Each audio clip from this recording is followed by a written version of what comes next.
কিছুক্ষণ আগে, ঘন্টা ২-২.৫ আগে বাংলাদেশে ঢাকায় একটি অত্যন্ত দুঃখজনক এবং জঘন্য একটি ঘটনা ঘটেছে।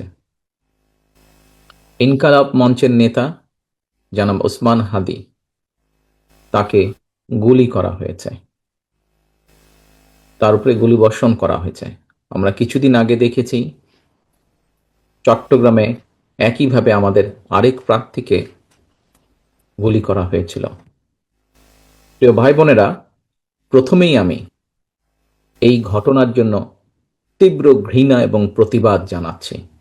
আমাদের উচিত হবে সারা বাংলাদেশে গণতন্ত্রের পক্ষে যত মানুষ আছে প্রত্যেকটি মানুষের উচিত হবে এই ঘটনার তীব্র প্রতিবাদ এবং ঘৃণা জানানোর। আসো, আমাদের আজকের এই অনুষ্ঠান থেকে আমরা এই ঘটনার প্রতি তীব্র ঘৃণা এবং প্রতিবাদ জানাই এবং একই সাথে বিএনপি এবং ছাত্র দলের দায়িত্বশীল একজন কর্মী হিসাবে আমাদের দায়িত্ব হবে প্রশাসনকে, যারা এই ঘটনার সুষ্ঠু তদন্ত করবে, তাদেরকে আমাদের অবস্থান থেকে সহযোগিতা করার কোনো স্কোপ সুযোগ যদি থাকে, আমরা আমাদের সর্বোচ্চ সহযোগিতা করব, যাতে করে তারা প্রকৃত যে দোষী ব্যক্তি তাদেরকে খুঁজে বের করে দেশের আইন অনুযায়ী তাদেরকে শাস্তি প্রদান করতে পারে। প্রিয় ভাই বোনেরা, দেশ একটা অত্যন্ত সংকটের ভিতর দিয়ে যাচ্ছে। আমরা দেখেছি গত ১ বছরে বিভিন্ন সময় বিভিন্ন ব্যক্তি, বিভিন্ন সংগঠনের সদস্যরা হুমকি দিয়েছে প্রকাশ্যে যে প্রত্যাশিত নির্বাচন আগামী ফেব্রুয়ারি মাসে, সে নির্বাচনকে তারা হতে দেবে না, বাধাগ্রস্ত করবে। প্রকাশ্যে হুমকি দিয়েছে। একটি দল, গোষ্ঠী বা কিছু ব্যক্তি এই দেশকে, দেশের মানুষের শান্তি, স্থিতিশীলতা বিনষ্টের জন্য উঠে পড়ে লেগেছে। এবং এই কারণেই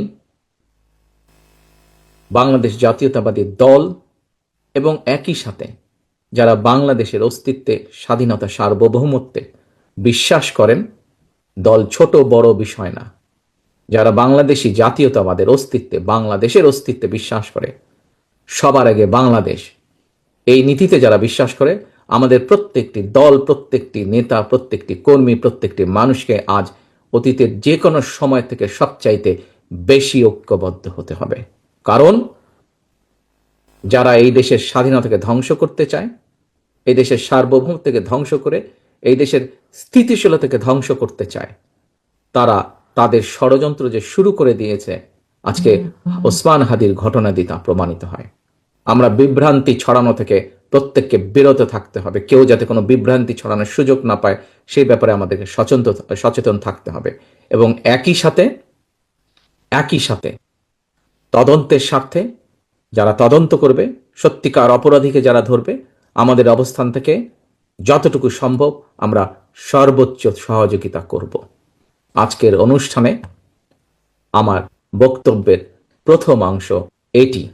আমাদেরকে প্রতিবাদ গড়ে তুলতে হবে এবং যে কোনো মূল্যে অন্যায়ের বিরুদ্ধে প্রতিবাদ গড়ে তুলতে হবে, যে কোনো অন্যায়ের বিরুদ্ধে, এবং যে কোনো মূল্যে এই দেশের মানুষ যাতে করে তাদের হারানো গণতান্ত্রিক অধিকার ফিরে পেতে পারে, তার জন্য আমাদেরকে সর্বদা সচেষ্ট এবং সতর্ক থাকতে হবে।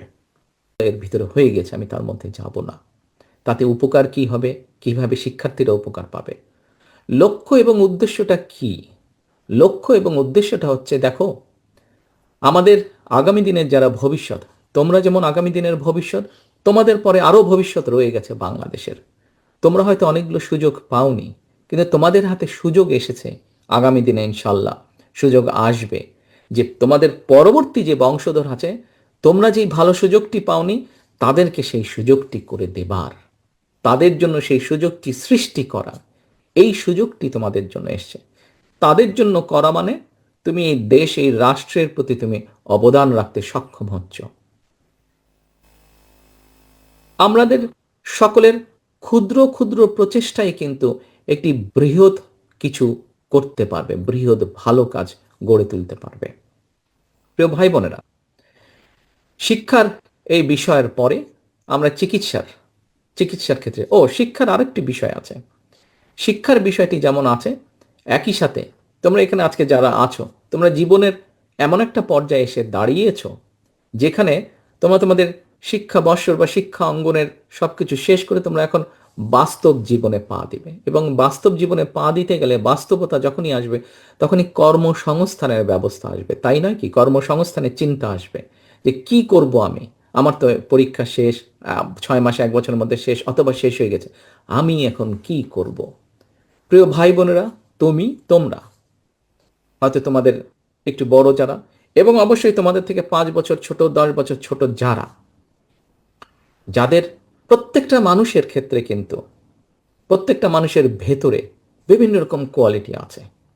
আইটির জগৎ এখন, আইটির ক্ষেত্রে কত রকম কি কি সুবিধা আমরা তৈরি করতে চাইছি, যার মাধ্যমে আমাদের আগামী প্রজন্ম, তোমরা, তোমাদের সহকর্মীরা, তোমাদের ছোট, প্রত্যেকে কিভাবে একটা কর্মসংস্থানের ব্যবস্থা করতে পারবে, আইটির ক্ষেত্রেই আমরা কয়েকটি তুলে ধরেছি তোমাদের সামনে। নিশ্চয়ই বাই নাও তোমরা জানো, শুনেছো না? শুনেছো তো নাকি? আইটি সেক্টরেই আমরা কি কি করতে পারি। যেমন কথা প্রসঙ্গে আমি একটি বলি, সোশ্যাল মিডিয়া গেলেই ছোট ছোট আধা মিনিট, 1 মিনিট, 1.5 মিনিট, 2 মিনিটের কন্টেন্ট দেখি আমরা। আমাদের তরুণ সমাজের বহু সদস্য সুন্দর সুন্দর কন্টেন্ট তৈরি করে। কেউ হিস্টোরিক্যাল বিষয় তৈরি করে, কেউ বিভিন্ন জিওগ্রাফিক্যাল বিষয় তৈরি করে, কেউ বিভিন্ন যোগ তৈরি করে, কেউ বিভিন্ন সিরিয়াস অন্য মেডিকেল বিষয় তৈরি করছে, ছোট ছোট, যা মানুষকে বিভিন্ন জিনিস, ভালো ভালো জিনিসও শেখাতে সক্ষম। এখন এই কিছুদিন আগে বাংলাদেশের একজন বিখ্যাত কন্টেন্ট মেকারের সাথে আমি কথা বলছিলাম, প্রায় 1.5 ঘন্টা 1.5 ঘন্টার মতন আলাপ হয়েছে। তার বক্তব্য হচ্ছে, আপনারা যদি সুযোগ পান, যারা কন্টেন্ট মেক করছে তাদের জন্য কতগুলো পলিসি নিতে হবে, রাষ্ট্র যদি সেই পলিসিগুলো নেয়, তাহলে তাহলে এই মুহূর্তে যারা কন্টেন্ট মেক করছে এবং কন্টেন্ট মেকের মাধ্যমে সে যদি মাসে 10 থেকে 15 বা 20 হাজার টাকা ইনকাম করে থাকে, এই পলিসিগুলো যদি আপনারা গ্রহণ করেন আপনার দেশ পরিচালনার দায়িত্ব গেলে, তাহলে এদের ইনকামের পরিমাণটা সাথে সাথে অনেক বৃদ্ধি পাবে। আমরা তাদেরকে বলেছি যে ঠিক আছে, আপনারা আলোচনা করে আমাদেরকে সেই অ্যাডভাইস নোটটা তৈরি করে দেন, যে কন্টেন্ট মেকার যারা আছে, আমি একটি উদাহরণ দেওয়ার জন্য, বোঝানোর জন্য বলছি, যে কি কি পলিসি গ্রহণ করলে এই ইয়াং জেনারেশনের এই যারা এটার সাথে ইনভলভ আছে তাদেরকে আমরা সহযোগিতা করতে পারি। কাজে সেটার উপরে কাজ হচ্ছে। আসে এবার আরেকটি কথা বলি, আমাদের বহু ছাত্রছাত্রী আছে, ইভেন আমি এখানকার ইউকের একটা ঘটনা বলি। কয়েক বছর আগে বিবিসিতে আমি নিউজ দেখছিলাম, তখন বিবিসিতে এই নিউজটা হঠাৎ করে আসলো